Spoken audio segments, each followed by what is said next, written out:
Hello, thank you for being here. I hope you're doing well. Welcome to Classified Classes.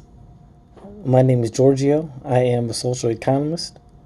A social economist is interested in how human behavior and institutions produce resource outcomes. More simply, understanding the flows of money to groups of people. My main goal is to share valuable information about the economy and economic strategies that I have found helpful. Most importantly, sharing with young folks that if they can save valuable information, then they can save $5 a day. Economics is a social science, which means that it involves history. Sometimes I will share about economics, and sometimes I will share about society and history. This will be on economics, specifically the topic of industrial organization. This will be a book reading. The book is entitled Industrial Organization, A Strategic Approach by Jeffrey Church and Rodger Ware.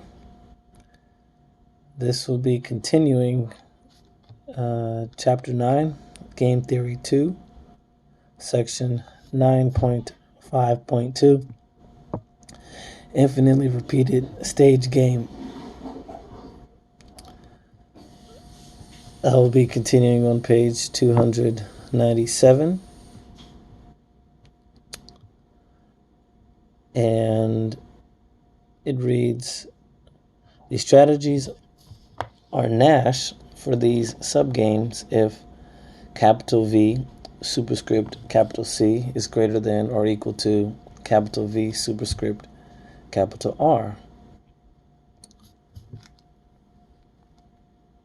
So capital V superscript capital C is greater than or equal to capital V superscript capital R if 3 over 1 minus lowercase delta is greater than or equal to 5 plus lowercase delta over 1 minus lowercase delta. Or lowercase delta is greater than or equal to 1/2. This corresponds to a discount rate of 100. So if players are sufficiently patient and value the future, they will not deviate. This is sensible since deviating yields an increase in the payoff today of 2. However, this results in a decrease of 2 in every period forever. Only someone who did not value the future very much would find such a trade attractive. We need, however, to check that, in fact, the punishment is credible. That is, we need to establish that the proposed strategies are Nash for the second type of subgame that arises. We know that these punishments are in fact credible since we showed above that both players playing the Nash strategies of the stage game are Nash for any subgame of the repeated stage game, provided that the discount factor is large enough, namely that players value the future sufficiently. These trigger strategies do support the collusive outcome.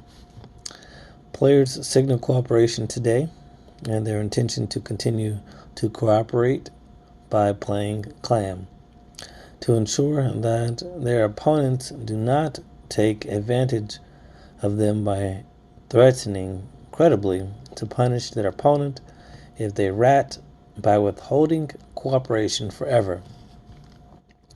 If the gains from cooperation in the future exceed the gains from deviating today, which depends on the discount factor, the punishment is harsh enough to ensure cooperation.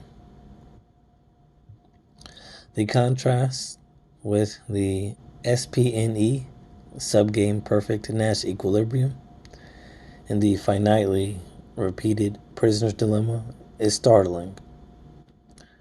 In the finitely repeated game, no matter how many periods the game is repeated, 100, 1000, or 1 times 10 to the 56th power times the unique subgame perfect Nash equilibrium, SPNE, is for the two prisoners to always play rat.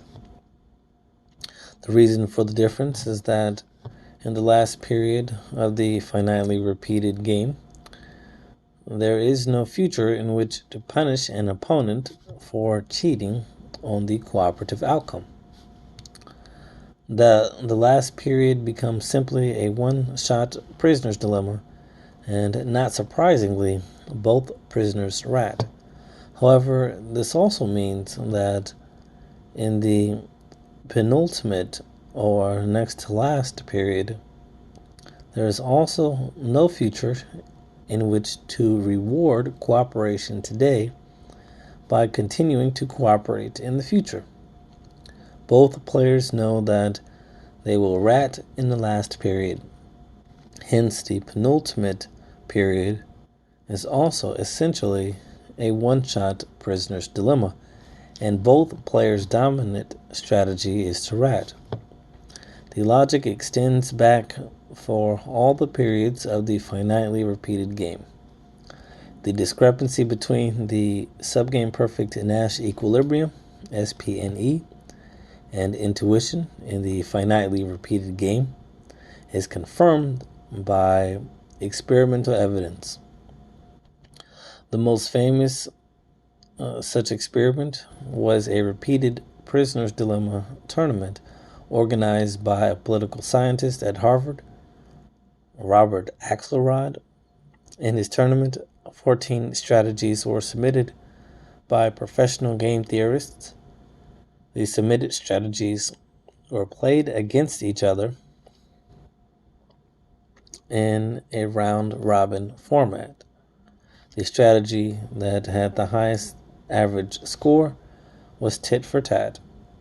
Tit for tat entails initially cooperating, but thereafter playing whatever the opponent did in the preceding stage. This strategy allows for cooperation, punishment, and unlike the grim punishment strategy, forgiveness.